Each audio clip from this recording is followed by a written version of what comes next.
A beloved work colleague is discovered dead.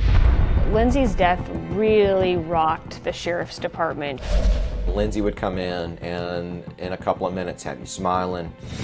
She'd really turned a corner in her life. The motive appeared personal.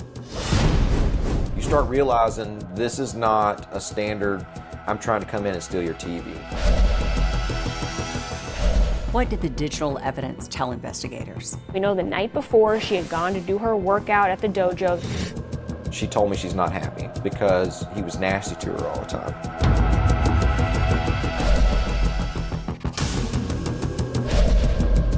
This was a pure case of, if I can't have you, nobody will.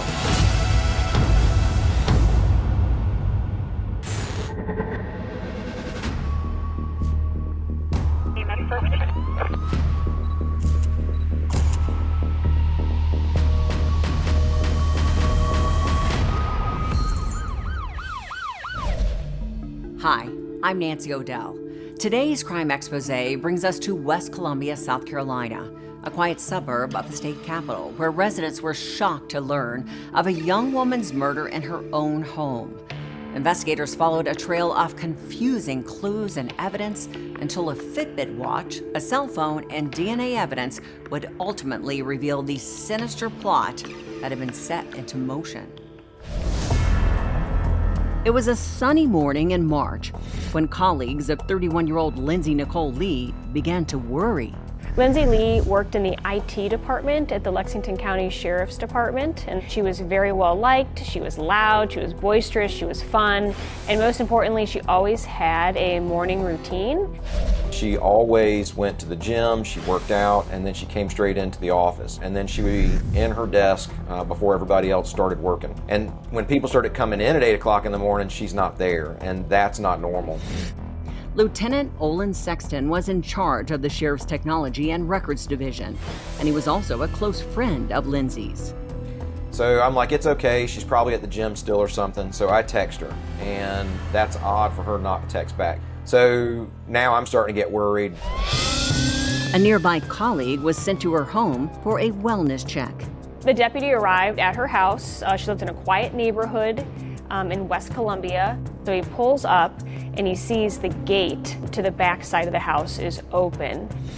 Lindsay's car was still parked in the driveway.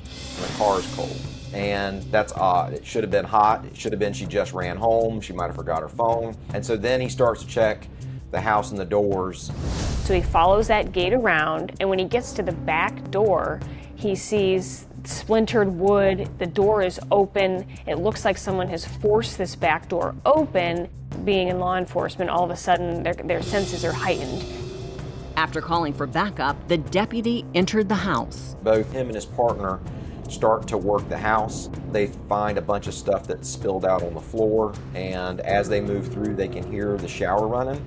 There's a bathroom on the main floor, and so they make their way to the bathroom, and when they open the bathroom door, the curtain to the tub is drawn, but that's where the water sound is coming from, and they pull the curtain back, and that is when they find Lindsay laying in the tub, what was described as coffin style, with the water running over her. She has a huge 6-inch gash to her throat.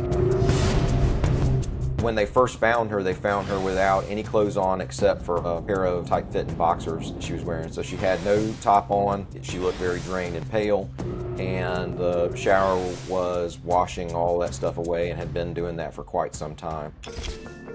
The crime scene spoke volumes to investigators. Whoever did this to her had cut her fingernails. So if there was a struggle, whoever did this was trying to clean up the evidence.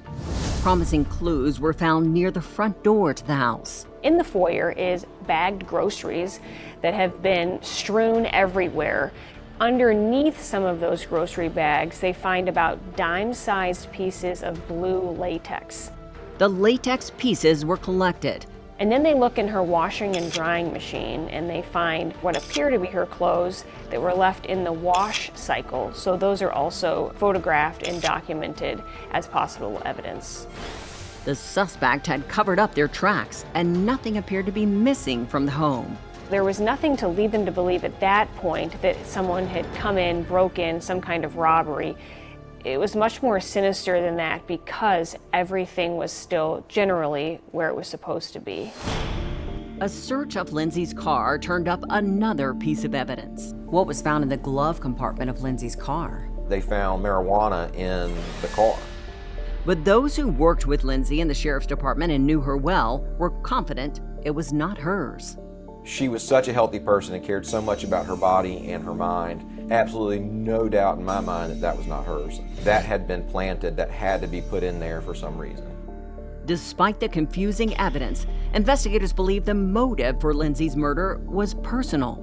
She was not only choked, but then her throat was cut and put into a bathtub and fingernails cut and her clothes was washed. You start realizing that this is a lot of personal to this. He talked about their relationship. They were just best friends. That is how he portrayed their relationship.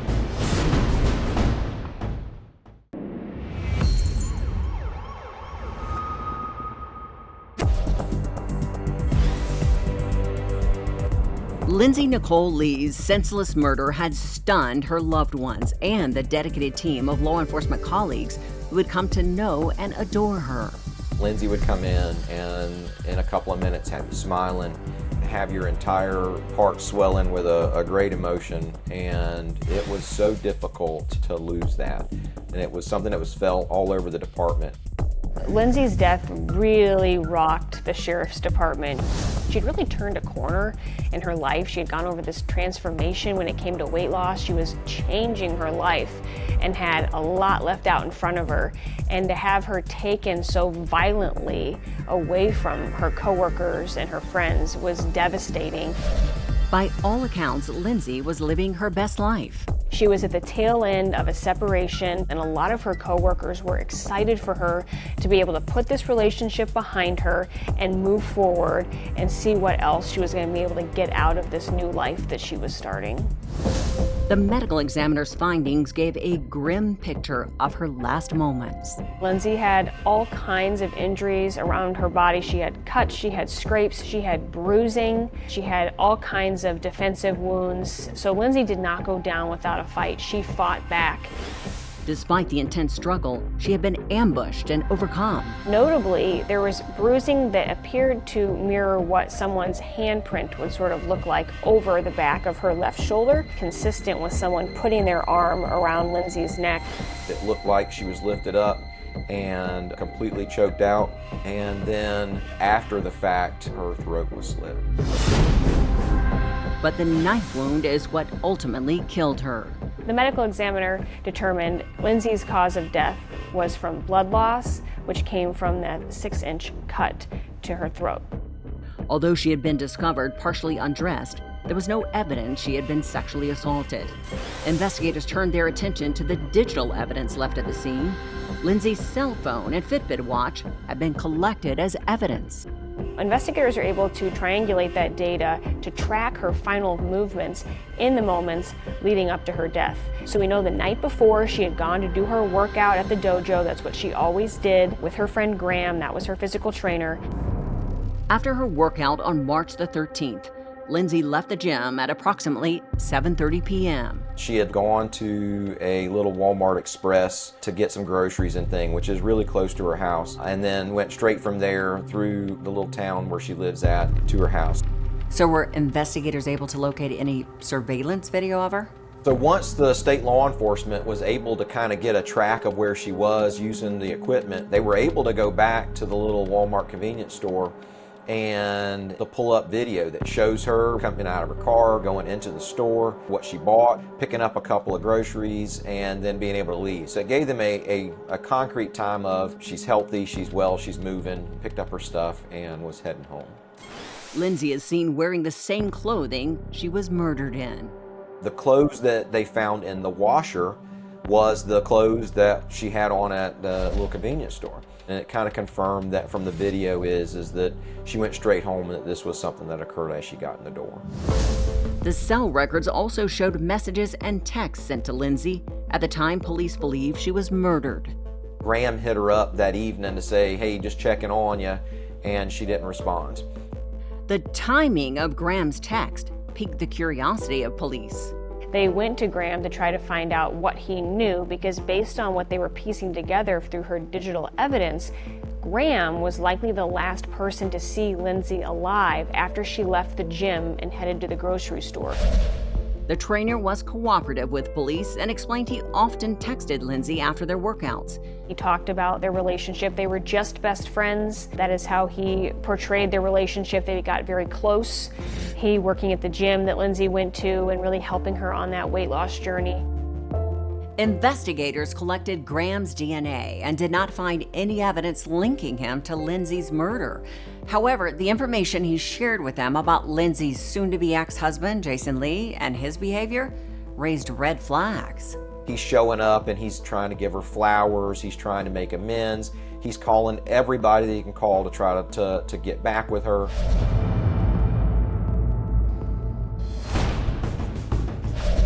He made a comment that he dry shaved, and he actually cut himself dry shaving.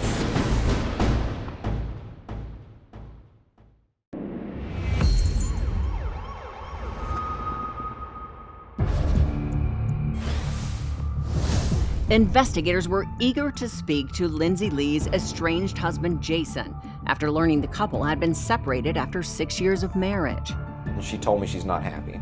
And she confesses that the real reason that she started to try to lose weight was because he was nasty to her all the time. Lindsay had started her weight loss and fitness journey with her husband, thinking it would bring them together. And she's at a point where she is now healthy, and now he's again being demeaning, and he's being nasty to her, and he's talking down to her, and he's accusing her of sleeping around because now she's healthy.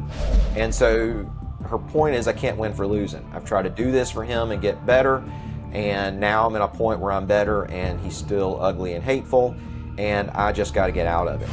Lindsay had officially moved on, and everyone thought Jason had too. About a month before Lindsay was murdered, Jason Lee moved about an hour and a half away to near Greenville, South Carolina. He had a job as a locksmith and he had a girlfriend, so it appeared both of them had moved on. However, friends who were close to the couple became aware of Jason's inability to let go. He's calling us, and we're not taking his calls no more. And all these people who were there are like, Jason, you've got to stop. This is not okay anymore, move on. So he left the house, but he wasn't over it. While Lindsay had transformed her life for the better, Jason's had taken a downward spiral. Jason had fallen off the wagon when it came to their weight loss journey that they had initially started together. He was having severe financial problems. He had almost no money in the bank. His car was going to be repossessed. He was going to be evicted from his apartment. On top of all of that, he still owed Lindsay money prior to the divorce being finalized. She made more money than him. She's succeeding in life, succeeding at the department, and everything that he has is falling apart. Investigators had first approached Lindsay's estranged husband, Jason Lee, immediately after her murder. When investigators let him know what has happened to Lindsay, he appears confused at first and then bursts into tears. Some very pronounced scratches were visible on his face. He made a comment that he dry shaved, and he actually cut himself dry shaving. There's no way that that would have occurred with the razor. They knew, looking at it, that these were somebody's fingers that had raked across his face. In his agitated state, Jason started talking with little prompting. Jason tells investigators that night he'd come home from work and his foot was really hurting him. So he took some pain medication and he fell asleep. But Jason's work colleagues painted a slightly different version of events. Jason's coworkers mentioned to investigators is throughout the day, he had had no mention or limping of any kind when it came to that foot that he told them was hurting. And he gave them a different story to explain the scratches on his face. He told them he'd been scratched by a cat. Jason allowed investigators to obtain a swab of his DNA, and he let them download his phone and Fitbit data too. And what did the digital evidence show? So Jason's cell phone had been turned off for a 12-hour period prior to and just after the time frame that investigators thought that Lindsay had been murdered in. He wore a Fitbit religiously all the time. However, There were huge black holes and gaps in that Fitbit, again, in and around the time leading up to Lindsay's murder and immediately after. The lack of that digital evidence helped them establish the fact that this is out of character, this is outside of the pattern that he normally shows when it comes to using his phone and his Fitbit. Major red flags for investigators. A search of Jason's apartment turned up more incriminating evidence. Investigators find a package of blue latex gloves inside a backpack in his apartment. Those match very closely, if not perfectly, to the small pieces of latex that were found on the floor of Lindsay's home. And when Jason's DNA was compared to the latex pieces found in Lindsay's home, the results were stunning. DNA ultimately linked Jason Lee to those pieces of gloves found inside Lindsay's house. After a couple of days of talking with Jason, talking with his coworkers, looking at his phone, looking at his Fitbit, and then searching his apartment, investigators decide they have enough evidence to arrest Jason Lee for the murder of his estranged wife, Lindsay. On March 17th, 3 days after Lindsay was discovered dead, Jason Lee was arrested and charged with her murder and first-degree burglary for unlawfully entering her home to commit a crime. There was a certain level of rage and jealousy that investigators say caused Jason to commit such a heinous and vicious attack against his estranged wife. This was a pure case of, if I can't have you, nobody will. Jason Lee pled not guilty to all charges. Jason never said that he had done it, and all the way to the very end of court, when they gave him an opportunity to stand up and speak, he said the real murderer is still out there and it's not him. Prosecutors gave the jury a picture of what they believed happened on the night Lindsay returned home. Lindsay came home from the grocery store, came through the front door, and Jason was laying there and waiting for her to come inside. And as soon as she came inside into that foyer area, he attacked. There was a struggle, explained why all of the groceries were everywhere. They also explained how the pieces of latex had likely been left behind.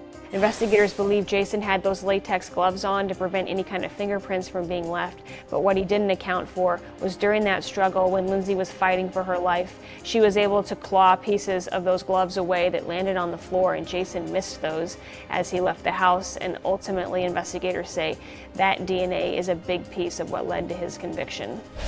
The 40-year-old locksmith was found guilty of burglary and first-degree murder. That guilty verdict only took 60 minutes or so of deliberation. It was very quick for a murder trial. Jason Lee was sentenced to life in prison without parole. She was an outstanding friend.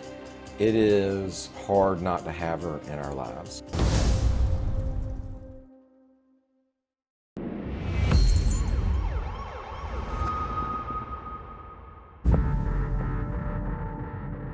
Lindsay's friends and loved ones created a foundation in her honor to help empower women and to provide them with resources to strengthen their bodies and minds.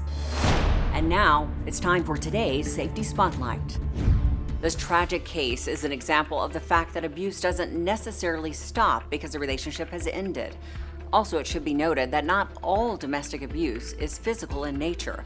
Other forms of abuse, such as emotional and financial abuse, can and often do escalate to violence. If you feel that you are being emotionally abused, please seek help right away, as these forms of abuse can manifest into violence. And for more information on female empowerment, you can visit that website that Lindsay's friends and family started at linzfoundation.com. I'm Nancy O'Dell. For everybody here at Crime Exposé, please join us next time and stay safe. Robert Tester. He appeared to be a family guy. He had a little girl. He was close with his parents. How did the murder unfold? A masked man was in the room with them, and he was viciously attacking her dad. Robert's completely defenseless. He's stabbed multiple times and he's fighting for his life. The little girl came face to face with her father's attacker, and he said, "I'm going to kill your daddy." And was there evidence pointing to one person who did this? Robert has a bunch of people that could all be possible suspects. He's got a roommate he's had a disagreement with. He has an ex-wife. He's got this possible drug business and all kinds of drug contacts. The true terror of what this little girl went through is unimaginable. Robert Tester is laying on the floor and he's got this huge gash in his head where he's been struck by this splitting maul. Robert Tester was stabbed some 66 times. There was blood everywhere. The caller has a taped confession. He was actually happy that he had murdered Robert Tester.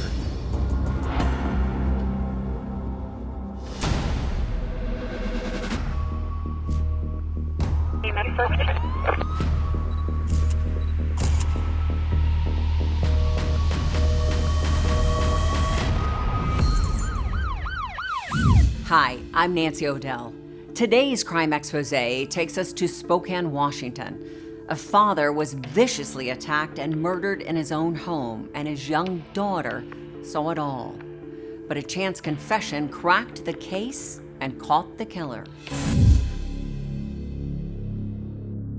Spangle, Washington, a rural town just outside of Spokane. It's an idyllic community thought to be safe from the dangers of the big city. Spangle is a sweet community. It's the perfect place to raise a family, the perfect spot to kind of avoid the hustle and bustle. It's beautiful farmland, the kind of spot where truly a happily ever after could begin. 35-year-old Robert Tester was one of those drawn to Spangle. The Tester name was well known and respected. Robert Tester was the nephew of a U.S. Senator out of Montana named John Tester. He appeared to be a family guy. He had a little girl. He was close with his parents, and he seemed to be living a good life. He had some connections to the marijuana industry over here in Washington. He had a couple of acres, a few dogs, a pretty nice house by all accounts.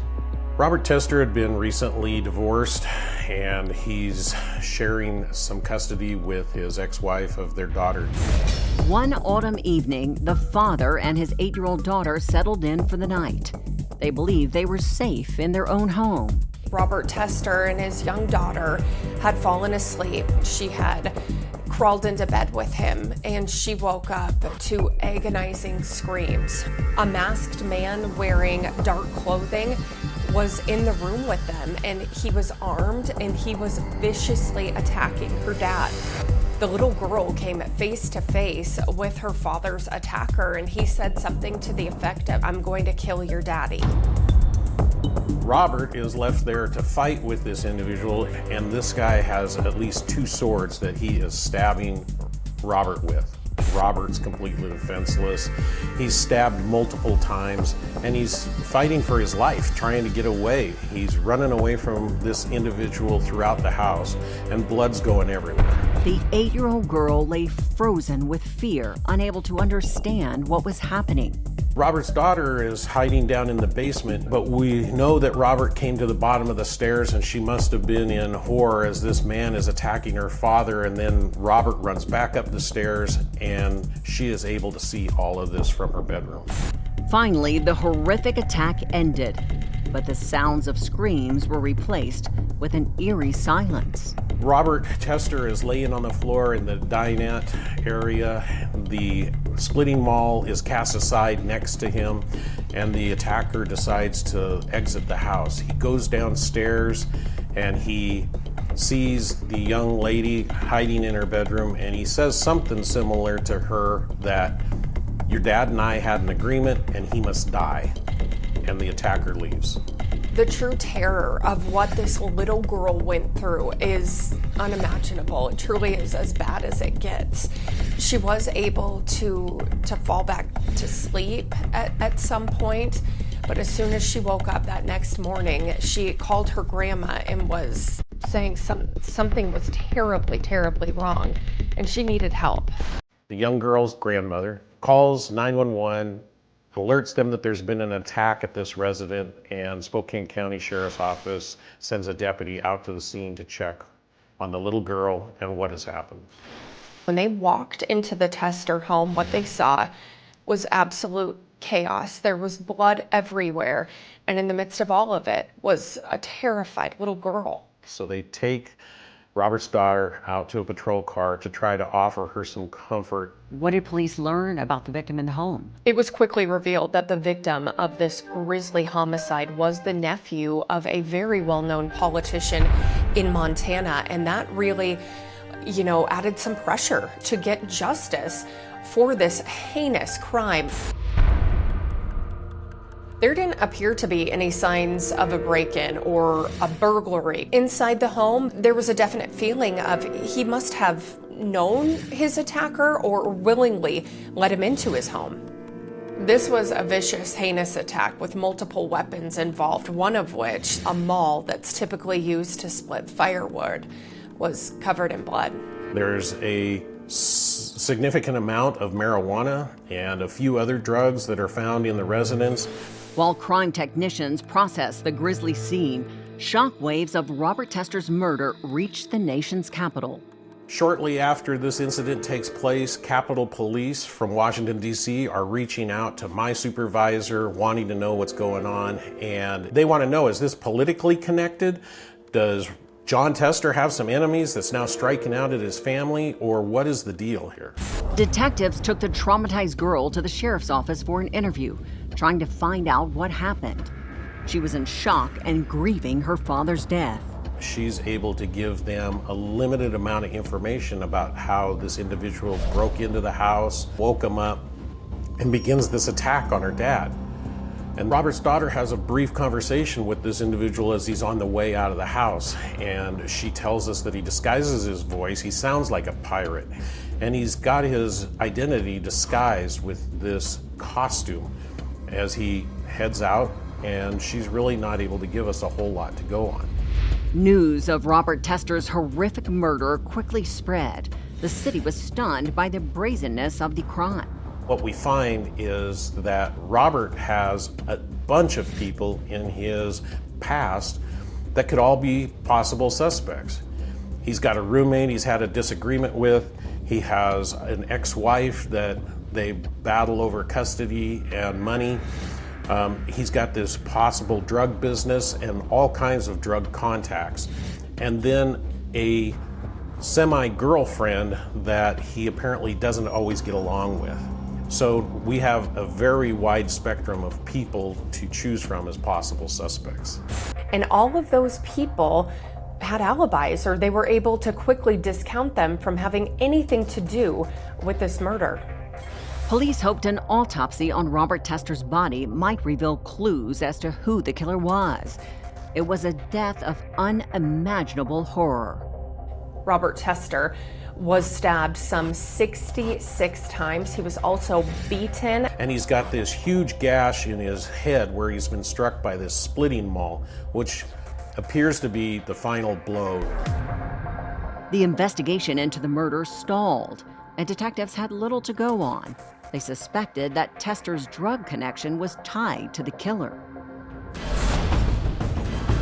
We knew that there was a killer out there. Who could it be? This person could be anywhere.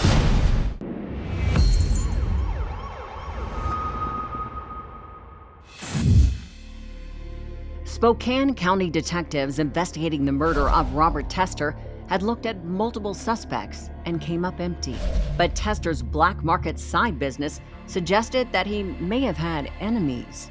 The marijuana factor was an avenue that law enforcement really had to look into. On one of the tables, there are boxes of marijuana that is apparently getting ready to be sold. There's a larger amount of drugs in the adjoining barns to the immediate residence.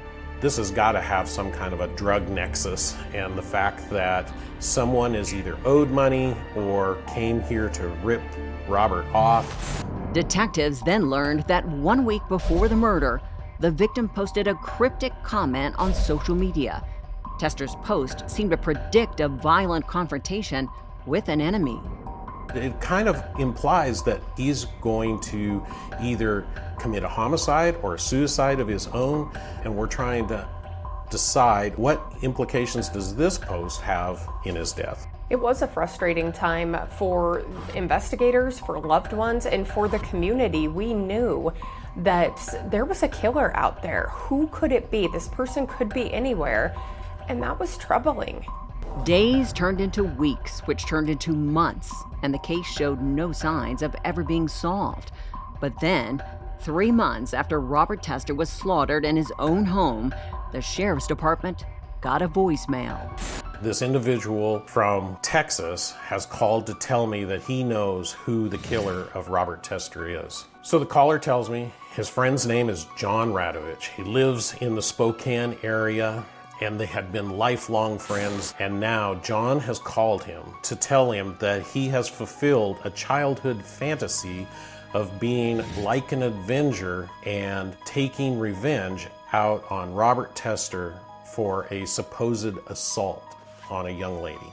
This development was explosive. This was a name that was on nobody's radar, and the details of why he says he did it just took this story to a whole nother level. The caller has a taped confession because the killer has called him, and it just so happens that his business line is recorded all the time. He makes this confession on the phone. He was actually happy that he had murdered Robert Tester. He didn't have any remorse, and he was almost bragging to his friend about how he had done this and why he had done it. In a rambling manifesto, John Radovich saw himself as an avenging angel on a mission to punish an offender. To the killer, this was a graphic novel brought to life.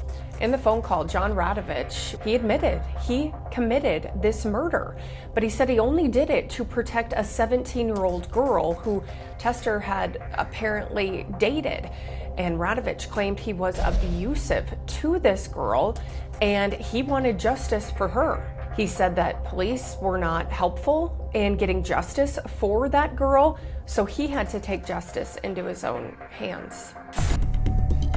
So once I have the name John Radovich, the U.S. Marshals locate him in the Spokane Valley and take him into custody. He's in custody, he's sitting in an interview room, and he immediately tells me he wants an attorney. So our interview with John Radovich is effectively over.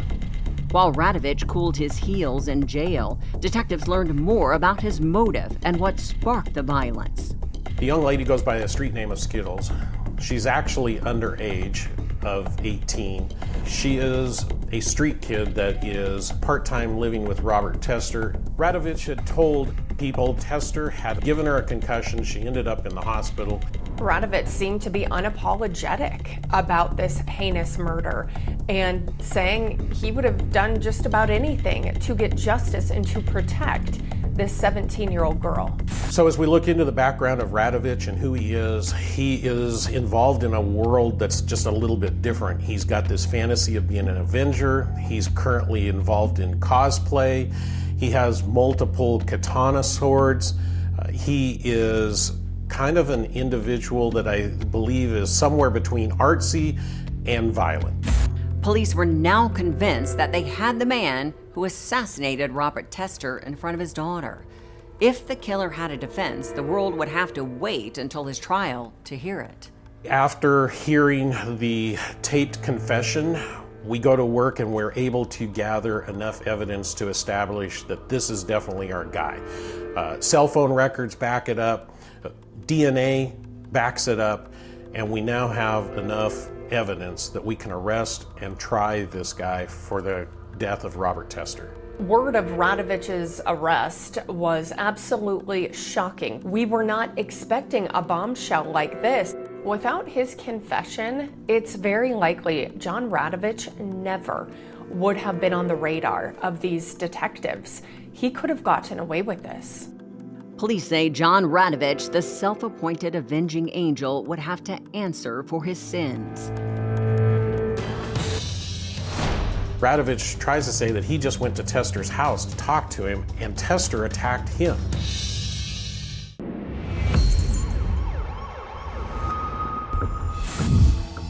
John Radovich went on trial for the murder of Robert Tester.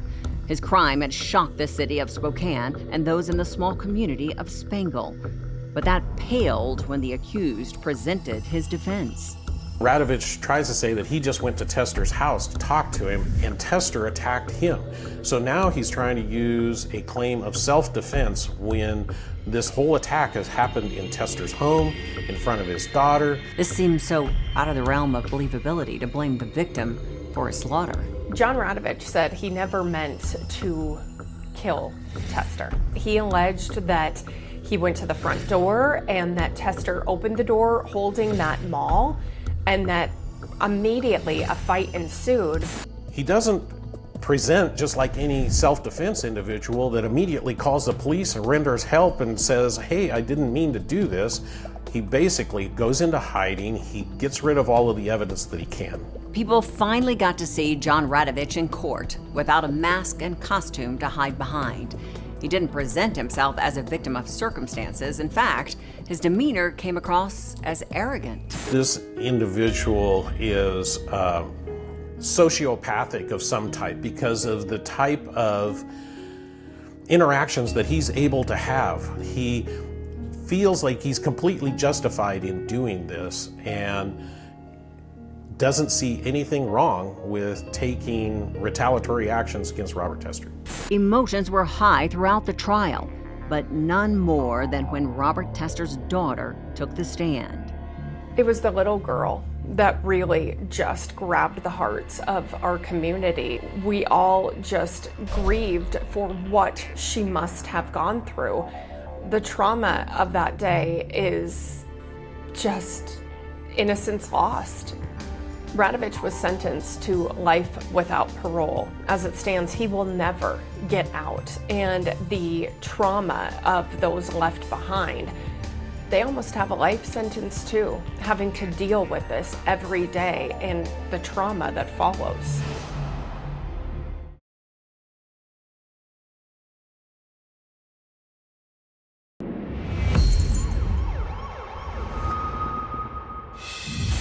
Robert Tester's daughter was robbed of a father because of one man's vengeful fantasies. She has stayed out of the spotlight and has lived her life the best she can.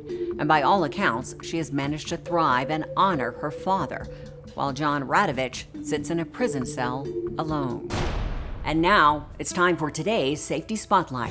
In the case of Robert Tester, a tip from someone to whom the perpetrator confessed played a crucial role in solving the case and delivering justice. Remarkably, studies indicate that over 37% of perpetrators confess their crimes to individuals outside of law enforcement, such as friends or acquaintances.